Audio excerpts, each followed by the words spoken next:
અને જગ્યા તો અનેક હોય છે, પરંતુ તેને લોકો સુધી લઈ આવવી, જેવી રીતે કાર્યક્રમ મારફત અમે એક ઐતિહાસિક માહિતી આપના સુધી લઈ આવતા હોય છે, તો પણ જગ્યાનું વિસ્તરણ કરવું. કોઈ નાની જગ્યા હોય, હનુમાન દાદાની નાની ડેરી હોય, પરંતુ એ જગ્યાનું વિસ્તરણ કરવું એ સંતોને આમ તો જવાબદારી છે. અનેક સંતો આવા ખૂબ અદ્ભુત કાર્ય કરીને જતા હોય છે. જગ્યાનું વિસ્તરણ તો કરે જ છે મિત્રો, પણ સાથે સાથે આજુબાજુના વિસ્તારને વિવિધ બદીઓમાં ઘેરાયેલા સમાજનો ઉદ્ધાર કરવો, શિક્ષણની અંદર જાગૃતતા લઈ આવી, લોકોને શિક્ષિત કરવા. આ તમામ સાધુ સંતો, ભારત દેશના સાધુ સંતો આવા કાર્યો પણ કરતા હોય છે. અને દર્શક મિત્રો, આવા ધામો છે, આવી જગ્યાઓ છે, સંતોની જગ્યાઓ છે, એનાથી આપણે અવગત કરાવવાનો આ કાર્યક્રમમાં મિત્રો પ્રયત્ન કરતા હોય છે. અને આજે ગઢડા તાલુકાનું લીંબાળિયા ગામ, અને ત્યાં મિત્રો 7 હનુમાનની જગ્યા, અને અત્યારે તો ધીરજધામ તરીકે ઓળખાય છે આ જગ્યા. અને 7 હનુમાન જે અહીં છે તેની ઐતિહાસિક વાતો મારે કરવી છે. તમામ અહીં ધીરજરામ બાપુ, તેમનું વિશાળ ડેવલપિંગ મોટી જગ્યા આપ સ્ક્રીન ઉપર જે નિહાળો છો. પ્રથમ તો પ્રાચીન વાત કરીએ તો અહીં કંઈ નહોતું, વેરાન વિસ્તાર હતો, અને વિશાળ સ્ક્રીન ઉપર જે જગ્યા જુઓ છો, એટલે આ બાપુની વાત તો કરવી છે, આ 7 હનુમાનની પણ વાતો કરવી છે, અહીં થતી વિવિધ સેવાકીય પ્રવૃત્તિની વાત કરવી છે. અને આ તમામ વાતો કરવા માટે મિત્રો આજના કાર્યક્રમની અંદર સીતારામ બાપુ આજના કાર્યક્રમમાં આપણી સાથે જોડાયેલા છે. બાપુ ખૂબ ખૂબ સ્વાગત છે. પ્રથમ બાપુ ઐતિહાસિક માહિતી ડાયરેક્ટ રજૂઆત કરીએ કે 7 હનુમાન બેસાડેલા, એ થોડી વાત કરો જે તમને તમારા ગુરુ મહારાજ વાત. આમ તો પુરાતન સ્થાન છે. અચ્છા. પણ જ્યારે પાંડવો ગુપ્તવાસમાં હતા ને, હા, તે પાંડવોએ આવેલા, અને 5-6 પાંડવો અને કુંતા માતા અને દ્રૌપદી, એમ 7 જણા એક મૂર્તિ 7 હનુમાન સ્થાપિત કરેલા. એને સ્થાપિત કર્યા. પણ પછી તો એમ નામ સમય એ વારાનો જ હતું. કોઈ દાદામાં ખાલી કાસો માટીનો ઓટો અને 7 દાદા પધરાયેલા હતા. બરાબર. પછી 1958માં બાપા અહીંયા આવેલા. બરાબર. અને બાપા તો આમ પહેલાં હરદ્વાર હતા બાપાનો આશ્રમ, ધીરજરામ બાપા. બાપા નાની ઉંમરમાંથી ઘરેથી નીકળી ગયેલા. બરાબર. અને 12 વર્ષ લગી પરિભ્રમણ, આખું ભારતનું પેદલ પરિભ્રમણ કર્યું બાપા. અચ્છા. 12 વર્ષનો એક યોગ ગણાય. હા, યોગ પરિભ્રમણ પૂરું કરી. આમ બજરંગદાસ બાપાને ગુરુ માનતા હતા. ને પરિભ્રમણ પૂરું થઈને હરદ્વાર પછી બ્રહ્માનંદજી કરીને મહારાજ હતા એક, ત્યાં ગયા. હરદ્વારમાં પરિભ્રમણ કર્યું. પછી ના એ જગ્યાએ બાપુ હતા બ્રહ્માનંદજી કરે, સપ્ત ઋષિની બાજુમાં આશ્રમ હતો. ના ગયા એટલે બ્રહ્માનંદજી બાપુને મળ્યા, સીતારામ કર્યા, બેઠા, ના રોકાણા. કે ક્યાંથી? તો કે હું સૌરાષ્ટ્રમાંથી આવું છું ને બજરંગદાસ બાપાનો શિષ્ય છું. પછી બજરંગદાસ બાપાનો દીકરો એ મારો દીકરો કે તું ના આશ્રમ તું સંભાળ. ને બાપાએ પછી નક્કી કર્યું, બાપાએ આત્મીયતા એવી થઈ ગઈ ને એટલે આખો આશ્રમ બાપાને સુપ્રત કરી દીધો. બરાબર. કે આશ્રમ તારો, હું તો ખડ્યું 595 વર્ષ થઈ ગયા મારા, એમ કે આ આશ્રમનો વિકાસ તું કરે અને ભજન કર્યા. અને બાપાએ પછી આત્મીયતા, બાપાને એવી ભાવના થઈ કે ના ના બરોબર છે. બાપાએ પછી ના નક્કી કર્યું કે હવે અહીંયા જ રહેવું, હવે આપણે હુકામલકમાં સૌરાષ્ટ્રમાં જવું નથી, અહીંયા આપણે ભજન કરવું, ને ગમે ત્યારે રોકટોક વાળું શરીર થાય તો ગંગામાં સમાધિ લઈ લેવી, જળ સમાધિ, એવો નિર્ણય કરી લીધો. અને બાપા એના પછી રહેવા માંડ્યા. 6-7 મહિના ગયા પછી ગુરુ પૂનમ આવી. ગુરુ પૂનમ આવી એટલે બાપા બગદાણા ગુરુ માને, બાપાને ગુરુ માનતા, એટલે કે બાપુને રજા લીધી કે હું ગુરુદ્વારે જઈ આવું, એમ કે બાપાને સીતારામ કરી આવું ગુરુ પૂનમ સાથે. બાપુ રજા આપી કે જાઓ તમે તારે જઈ આવો. પછી બગદાણા આવ્યા. બગદાણા આવ્યા ને બાપાને સીતારામ કર્યા. બાપાએ પૂછ્યું ક્યાં છો? તો બાપા તમે પરિભ્રમણ કીધું, પરિભ્રમણ પૂરું થઈ ગયું અને હરદ્વાર સ્થાયી થઈ ગયો છું, અને આવી રીતનું બ્રહ્માનંદજી કરી મહારાજ છે, 95 વર્ષની મૂર્તિ છે, કે મને આખો આશ્રમ સુપ્રત કરી દીધો, કે હું તો ખડ્યું 500, બાપાનો દીકરો મારો દીકરો તું, કે તું સંભાળ્યા બધું, એટલે હવે ના સ્થાયી થઈ ગયો છું. તો બાપા કે તારે ના હરદ્વાર નથી રહેવાનું, તારે પનસાળમાં લીંબડિયા 7 હનુમાન છે, બરાબર, એ એરિયો ઉજાગર કરવાનો છે તારે, અને ના જવાનું છે. પછી બાપા તો કહે તો ગુરુ આજ્ઞા, પછી સ્વર્ગ હોય તો નકામું, ગુરુ આજ્ઞા ગુરુ આજ્ઞા. પછી બાપા ત્યાં હરદ્વાર ગયા. પછી બાપાને કે હું તો બાપુને રજા લઈ આવું, કઈ આવું, કે કહેવા જવું પડે. પાછા હરદ્વાર ગયા. બ્રહ્માનંદજી બાપુને વાત કરી કે ગુરુ આજ્ઞા છે અને મારે પનસાળમાં લીંબડિયા 7 હનુમાન છે, ત્યાં મને મોકલે છે, અને ગુરુ આજ્ઞાથી હવે હું અહીં નહીં રહી શકું. પછી તો ગુરુ આજ્ઞાને તો સંતો તો માનતા જ હોય, એટલે કાંઈ વાંધો નહીં, તમે તારે પણ બાપાને એની આત્મીયતા એવી થઈ ગઈ તો બાપા રજા લીધી એટલે એને બાપુને બોર જેવા આંસુ પડી ગયા એમ કે. અચ્છા. છતાં પછી રજા આપી અને પાછા બગડાણા આવ્યા. બગડાણા થોડોક સમય રોકાણા પછી પાછા શ્રાવણ વદ સાતમના અહીંયા આવેલા. બરાબર. શ્રાવણ વદ સાતમ. પછી અહીંયા તો વેરાન જંગલ જ હતું. આ જંગલ જ. હા. બાપા આવ્યા તો એમ કહે છે કે દીપડા ને એવું બધું રહેતું, થોડુંક કૂતી દીપડા ને એવું બધું. પછી બાપા અહીંયા આવ્યા તે કાંઈ નહીં, આકાશ ને ધરતી બે જ વસ્તુ. ઓટા ઉપર 7 હનુમાન. હા, અને ખાલી કાસો માટીને ઓટો ને 7 દાદા. અચ્છા. માથે નહીં દેરી કોઈ વસ્તુ હતી નહીં.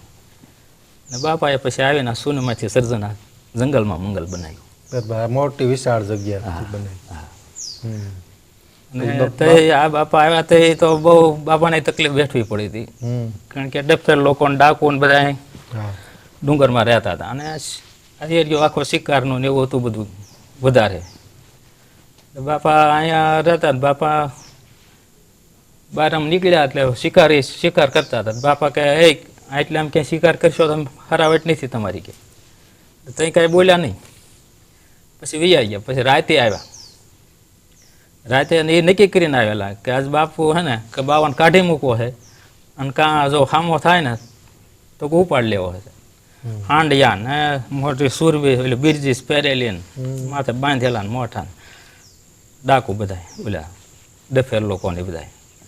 પછી બંદૂકો જગતી આવી ને લઈને આવ્યા ને બાપાને હાથ પડ્યો. બાપાએ નાની એવી ઝૂંપડી બનાવી હતી. બાપાને હાથ કર્યો એટલે અરે બાબા બહાર નીકળ કે. અને બાપાની મગરૂરી એવી તો બહાર આવ્યા તો કાંઈ તાર રહેવાની થાય નીકળી જાય કે અહીં રહેવાની છે. ત્યાં બધા જીવાત્મા એટલે અમે શિકાર કર્યો ત્યાં દૂધ પાણી મોટા કર્યા છે મને ના પડે શિકાર કરવાની કે. અને બાપાની મગરૂરી એવી હતી સામાન્ય બાવો સમજો છો કે બાપા 2-4 ગાળ્યું દીધી. ઓલા સામે મગજના એવા જ હોય એને તરત આને હે ને કાઢાય નહીં કે આને ઉપાડ લેવી કે મારી નાખો કે આને આ એ લાગનો છે. તો બાપા માથે બંદૂક ફોડી. બંદૂક ફોડીને માલિક ફૂલીને એકા નીકળ્યા કાગળના. અચ્છા. આમ ઢગલો થઈ ગયો.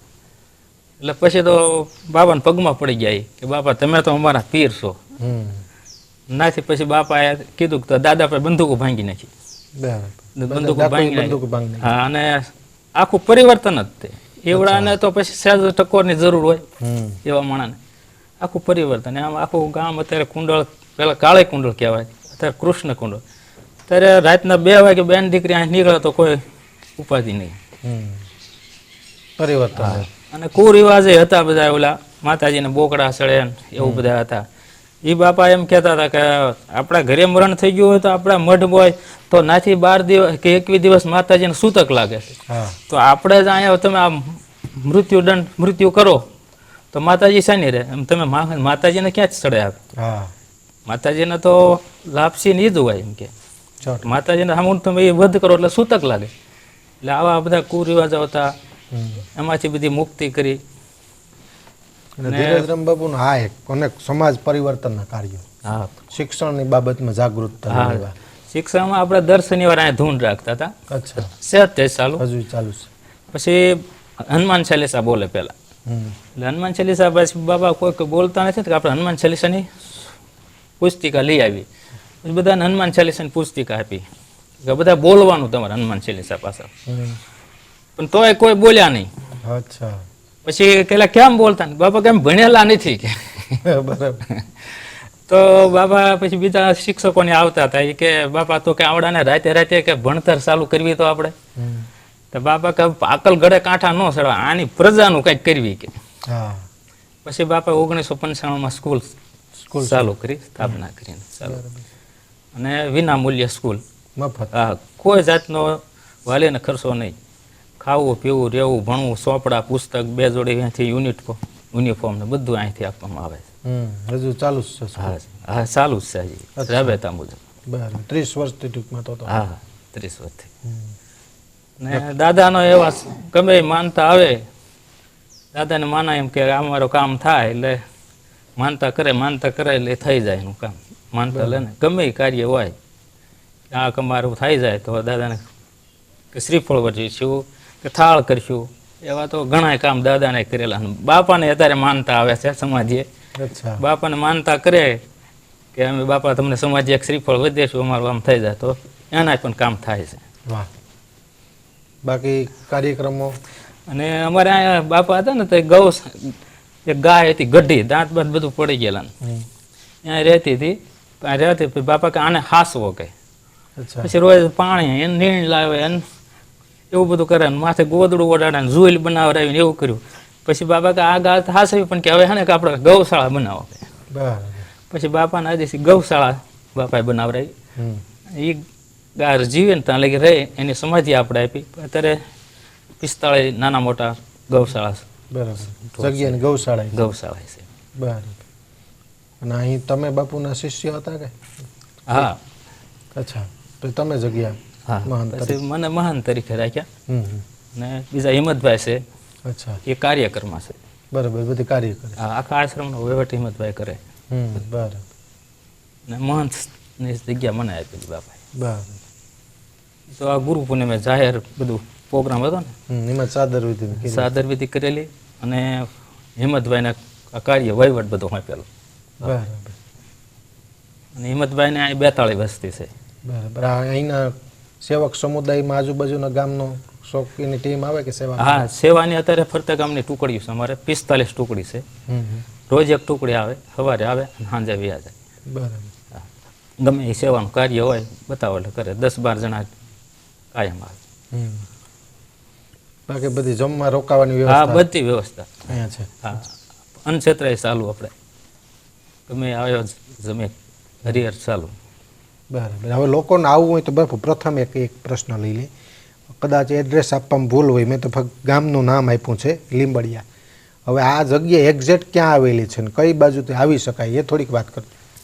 આમ તો આ ગઢડા તાલુકો ગણાય. લીંબડિયાનું ગણાય ગામ. લીંબડિયા ગામમાં જગ્યા છે આ. હા. પણ આમ ત્રણેય બાબરા, ઢસા અને ગઢડા ત્રણેય 20-20 કિલોમીટર થાય. ત્રણેય 20-20 મધ્યમાં છે. મધ્યમાં છે. બરાબર. આવી શકાય. બરાબર. હા. ઓકે. ગૂગલ મેપમાં સાત હનુમાન આશ્રમ. હા, સાત હનુમાન આશ્રમ લખીએ એટલે સરળ. સાત હનુમાન મંદિર લખો, સાત હનુમાન આશ્રમ. ઓકે. સાત હનુમાન આશ્રમ ધીરજરામ બાપાની ધીરજધામ જગ્યા. અચ્છા. ધીરજધામ તરીકે પણ. હા, એટલે બાપાએ દેહ ત્યાગ કર્યો પછી અમે બાપાના નામ પરથી ધીરજધામ નામ પાડ્યું છે. બરાબર. વાહ બાપુ. પણ જગ્યાની તમારા ગુરુ મહારાજ બાપુની વાત કરી, ધીરજરામ બાપુની. અને બાપાએ ગુફામાં એક જ આસને 14 વર્ષ તપસ્યા કરી. એક જ આસને? હા બાપુએ? હા, એક આસને 14 વર્ષ. અચ્છા. તો કોઈ નહોતું. એક કુંડળના એક દાદા હતા. પણ બાપા કુંડળ ગયા હતા, જતા ગયા ને તેના એક દાદા હતા. તેને હાંકળ બાંધી રાખ્યા કે આને હાંકળ કેમ બાંધ્યા? એટલે બાપા કે આ તો બધું તોડી નાખે, ફોડી નાખે. જે હાથમાં આવ્યું હોય કે હતું નતું કરેલું હાંકળ બાંધવા, નાના ખાવા આપે, નાના જમવાનું. હા, બધું એ હાંકળ બાંધી રાખે. કારણ કે એ તો ગોળા ફોડ નાખે. લાઈટો નથી પણ બધું જે નુકસાન જ કરે ટૂંકમાં. અને જેના હાથમાં આવ્યું વાળી લે હોત એવા બહુ મગજ નવલ્યા થઈ ગયેલા. બાપા કે એને છૂટો કરી દો કે. છૂટા કરી દે. બાપાને તરત પગે લાગ્યા. તારે કે આવું છે આશ્રમમાં રે? તો આવું છે. તો નાસી બાપા અહીં લેતા આવ્યા. અને પછી અહીંયા એ બાપાની સેવામાં હતા. અને પછી બાપાએ ગુફામાં આવ્યા પછી બનાવરાવી, બધા આવતા ને સેવામાં એની પાસે ગળાવરાવી. પછી આમાં 14 વર્ષ બાપાએ તપસ્યા કરી. અચ્છા. 14 વર્ષ. હા. અને એ દાદા એક જ હતા હારે. એ દાદાને કે તારીખ ભણેલા નતા. તારીખ એવો યોગ હાલતો હોય ને બાપાને, તારીખ આમ લીટો મારી દે. આ લીટો આવે ને ત્યાં કે તારા ના લીમડાનો રસ કાઢે ને ગુફાને પહેલા પગે છે રોજ મૂકી જવાનો. લીમડાનો રસ? હા. એટલે જેવો યોગ હાલતો એવું કે. દાદા રોજ પન્નું ફાડતા જાય ને ઓલો રોજ સવારમાં લીમડાનો રસ ના મૂક્યા. બીજી દી જાય તો લીમડાનો રસ એમને ભરેલો પડ્યો હોય. અચ્છા. એટલે એ લઈ લે ને બીજો નવો મૂકી દે. એમ કહેતા હતા 15 દી લગી લોટા એમના પડ્યા હોય. પાછો કોક દી ભાગ્યા લઈ ગયા હોય. પછી વળે પાછો એ બીજો યોગ ચાલુ થાય એટલે એને કે આ લીટો છે ને તાલે તારે દૂધનો એક લોટો મૂકી જવાનો. એટલે વળે પછી દૂધનો લોટો ચાલુ કરે. એમાં તો પણ જો ક્યારેક લઈ ગયા હોય, ક્યારેક ન લઈ ગયા હોય, પડ્યો હોય. એમ તો 8-8 દી બાપા એમ કે દાદા વાત કરતા હતા, 8-8 દી બાપા ઊભા જ ન થયા હોય. હા. એટલે એવી રીતે અને બાપાએ કહેતા હતા કે સર બધું લાકડું થઈ જાય. પછી બાપાએ પહેલાથી એવું તેલ બનાવી રાખ્યું હતું. બાપાએ બધું કીધું હતું તેલ બનાવ્યું. અમે તો બધું થઈ તો આપણને મગજમાં હોય ભૂલી ગયા. કે અઠવાડિયે જ્યારે સમાધિ ખુલે ને આંખ તો પછી તેલ હું હળવે હળવે બધે લગાવું. પછી ધીમે ધીમે આ જીવ આવે બધો આમાં. બરાબર. પછી ઢળડાતા આવવું પડે તોય હાલી તો ન છે કાંઈ ઢળડાતા આવીને પછી ઓલો લોટો લઈને ના દૂધ પીને વળી પાછું મૂકીને ઢળડાતો યો જ આમના અચ્છા પાછા આસનમાં જ બેસી જાય એવો યોગ કરે. હા એવો એવો વાહ બાપુ. પણ ધીરજરામ બાપુને આને કહે ને કે ધીરજતા. તમામ વાતો કરી બાપુ સાતન મન વિશે. આપનો ખૂબ ખૂબ આભાર, ધન્યવાદ. જય ધીરજરામ બાપાની જય. સાત દાદાની જય.